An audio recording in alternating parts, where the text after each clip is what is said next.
If you run a small business, the last thing you want is to be left without a working computer. You want continuity in business. That's why I recommend that you clone your hard disk as soon as possible to avoid any redundancy. So I'm going to show you how to clone your hard drive. It's easy to do. We need a couple of things. You will need a hard drive external reader such as this one here, and we're also going to use some free software, and we're going to be using Macrium Reflect. So without further ado, let's jump right in. First thing we want to do is go to Macrium's website and download their free software for home use.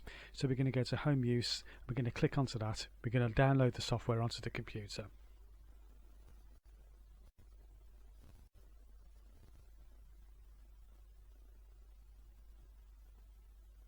We'll come back shortly when it's downloaded onto our computer. Okay, here's Macrium's download agent. We're just going to click on download.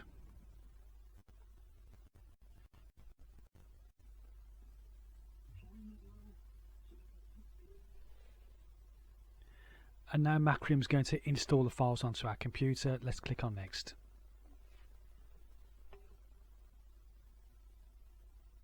For the next step of the setup, let's click on next. Click on I accept the terms. Click on next. We're going for the home version, so put the pointer into the little radio button there and click on next. We're going to unclick register this installation and click on next. And we're going to click on next. Click on install.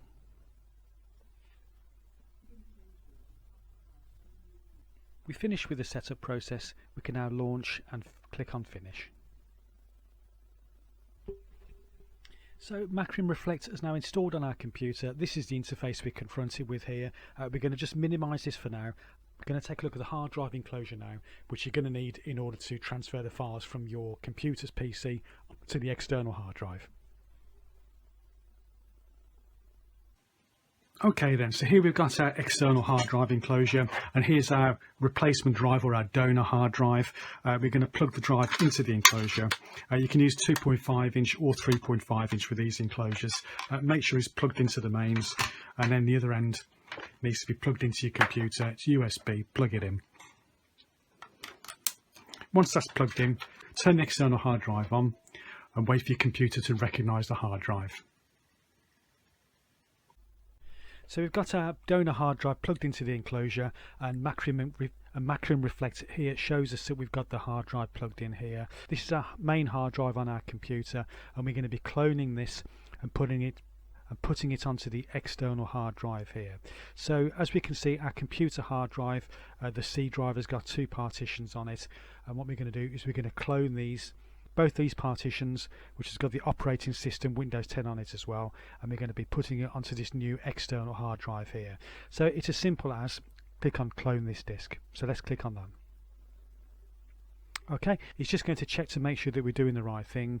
So the source disk is your C drive, which is this here, and the destination is the donor disk, and we're going to select a disk to donate to. And this is the disk we're going to donate to. We just clicked onto it. And now we're going to click on next. Click on next.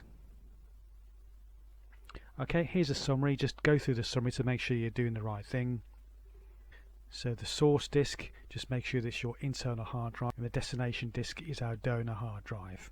We're actually putting a 240 gig hard drive clone onto a 500 gig hard drive here. Normally I recommend you do like for like, so 500 gig to 500 gig, but just in the name of simplicity, we're just going to go ahead with this. Okay, so now let's click on finish. What do we want to do now? We want to run this back up, and we're going to click on OK.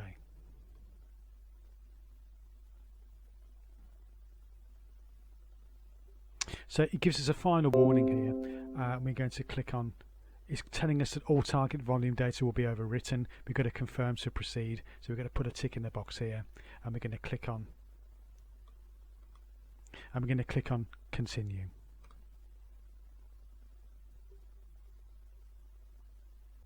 So now the cloning process will begin. It's going to take a while to finish this off. We'll come back shortly.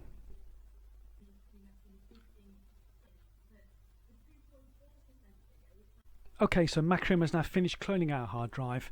It's telling us that it's completed. It took 51 minutes to do, and now we have a backup hard drive ready to put into the computer if your old hard drive or current hard drive ever fails.